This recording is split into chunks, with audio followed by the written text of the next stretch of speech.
So obviously Trent McDuffie didn't play the full season last year, but we know he's a very good player who can make big plays and a very important player to this Kansas City Chiefs young and developing defense. Also, their young and developing secondary.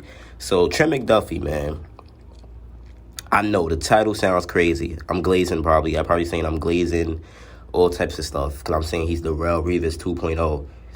But in my opinion, he's really DARRELLE REVIS 2.0. I mean, look, y'all going to see soon. The plays he was making when he was on the Chiefs, he's a small cornerback, shut down, don't throw his way. He doesn't catch much picks. So it's like, I think that's a DARRELLE REVIS type of play style. He's just that shut down cornerback that you know is going to block out a side of the field. And I guess calling him DARRELLE REVIS 2.0 already is probably bad. I'm guessing y'all thinking that's bad because I'm hyping him up. I'm gassing him up.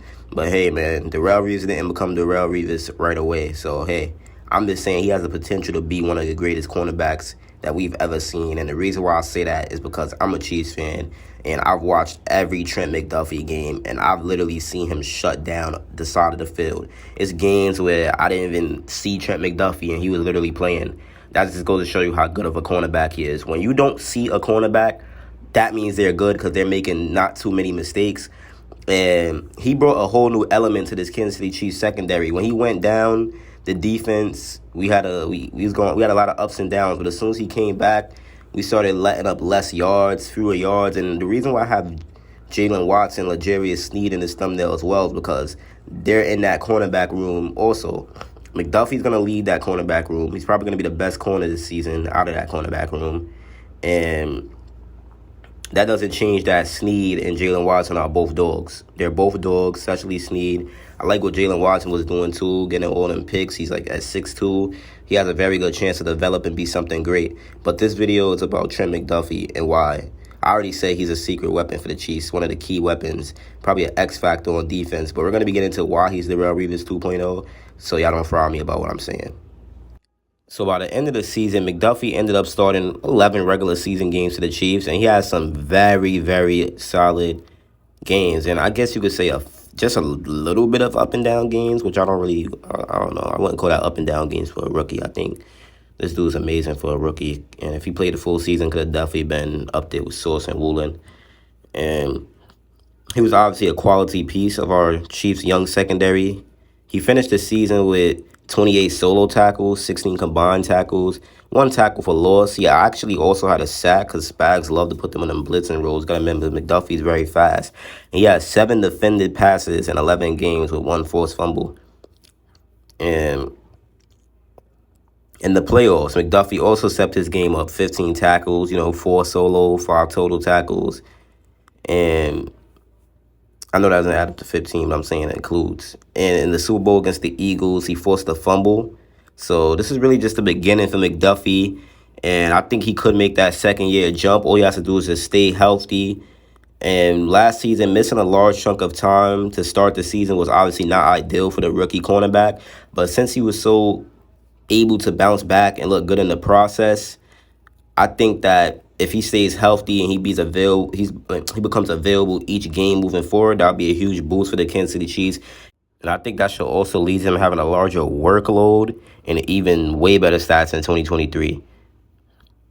And obviously, his only key struggle was the ability to get an interception. He had a few opportunities last season, but was just never quite able to convert. And a lot of interceptions and turnovers in general just comes down to being in the right place at the right time.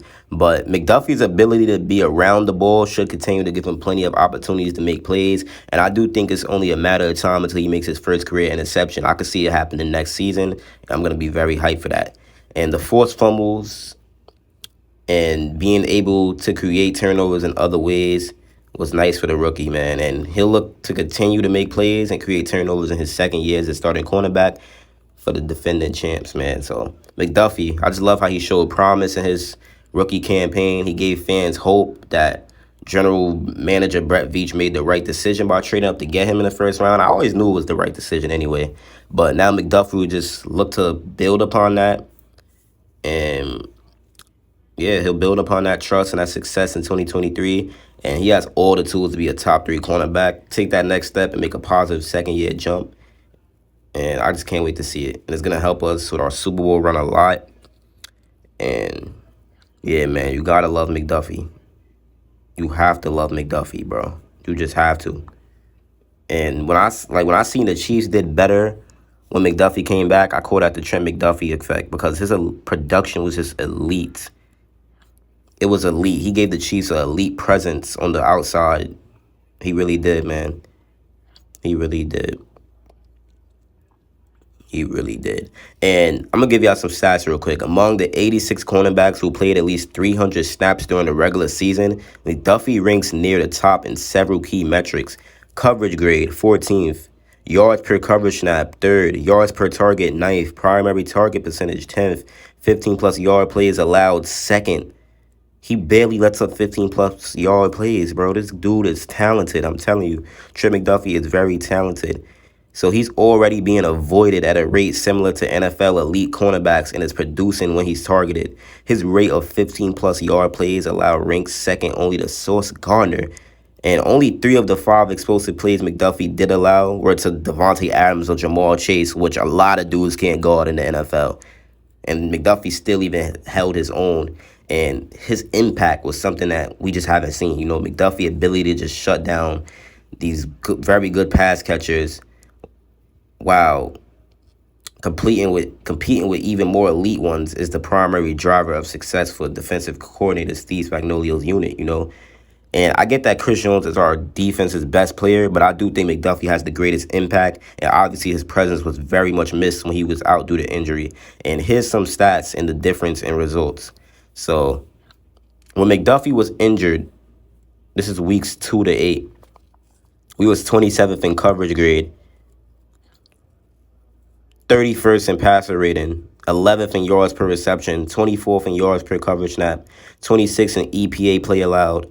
Then when McDuffie plays week 1 and weeks 9 through 18, coverage grade 1st, passer rated 17, jumping up. Like, we jumped up from 27th to 1st in coverage grade, 31st to 17 in passing rating, yards per reception 3rd. So we jumped from 11 to 3rd in yards per reception, yards per coverage snap, 24th to 2nd. Jesus Christ.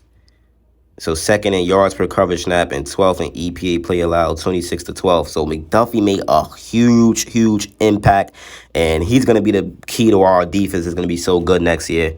And the Chiefs, man, we're a different defense when McDuffie presence in the mix.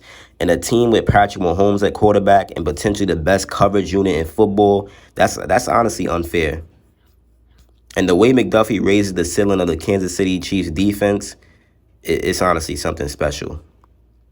It's something special, man. And he's just a perfect fit. He's 3rd in best, I don't know about the golf PFF, but he's 3rd in best PFF press coverage grades, minimum 50 snaps, 79.6. He's behind Asante Samuel and James Bradbury. So, man, you got to love McDuffie. You got to love McDuffie. He's perfect for this team, and I'm happy the Chiefs took a chance on him. But, yeah, man, basically, we're going to wrap this video up. But McDuffie is going to be something very special. And as a Chiefs fan, you got to be happy that we have Trent McDuffie, L'Jarius Lee, Jalen Watson, Joshua Williams. I love what the Chiefs is doing with their defense. And, man, the season just got to hurry up. We're getting closer and closer. And I honestly can't wait till the season comes because it's going to be very good. It's going to be a very good season, not even only for Chiefs fans, just for NFL fans in general. And I honestly can't wait to see it. Chiefs priority. And I'm out, man. Peace.